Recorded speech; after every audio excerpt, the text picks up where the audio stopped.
নিরাপত্তার দোহাই দিয়ে পশ্চিমবঙ্গে ভেঙে ফেলা হচ্ছে 136 বছরের পুরনো মসজিদ। পশ্চিমবঙ্গের কলকাতায় নেতাজি সুভাষচন্দ্র বসু আন্তর্জাতিক বিমানবন্দরের রানওয়ের পাশে অবস্থিত 136 বছরের পুরনো ঐতিহাসিক গৌরীপুর জামে মসজিদটি বাকরা মসজিদ ভেঙে ফেলার প্রক্রিয়া শুরু হয়েছে।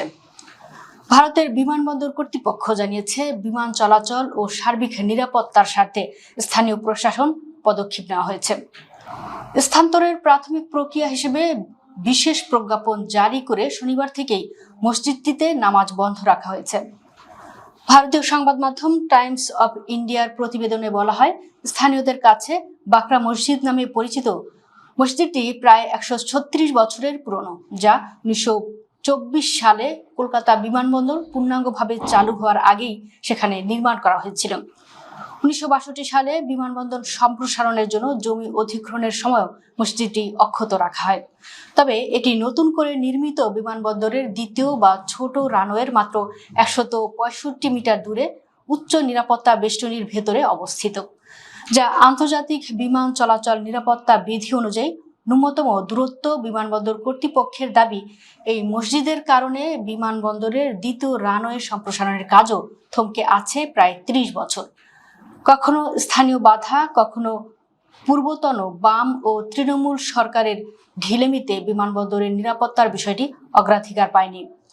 তবে সম্প্রতি রাজ্যে রাজনৈতিক পট পরিবর্তনের পর বিমানবন্দরের নিরাপত্তা ও আধুনিকায়নকে সর্বোচ্চ অগ্রাধিকার দিয়ে 3 দশকের পুরনো জট কাটানো হয়েছে। পরিকল্পনা অনুযায়ী এই বছরের হজ কার্যক্রম সম্পন্ন হওয়ার পর 2013 সালের আগের পুরনো টার্মিনাল ভবনটি ভেঙে ফেলা হবে।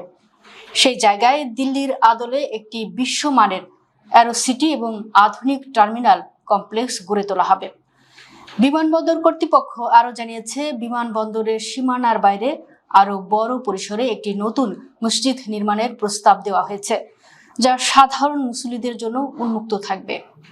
শান্তি ও সম্প্রীতি বজায় রেখে স্থানীয় বাসিন্দা ও মসজিদ কমিটির সর্বজনমতের ভিত্তিতেই এই কাজ এগিয়ে নেওয়া হচ্ছে।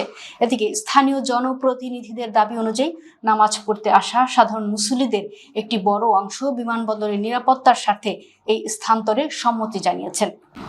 জমিয়ত উলেমা ই হিন্দের মতে, কিছু ধর্মীয় সংগঠনের প্রতিনিধিদের সাথে আলোচনা ও সমন্বয় করে পুরো প্রক্রিয়াটি শান্তিপূর্ণভাবে সম্পন্ন করার চেষ্টা চলছে।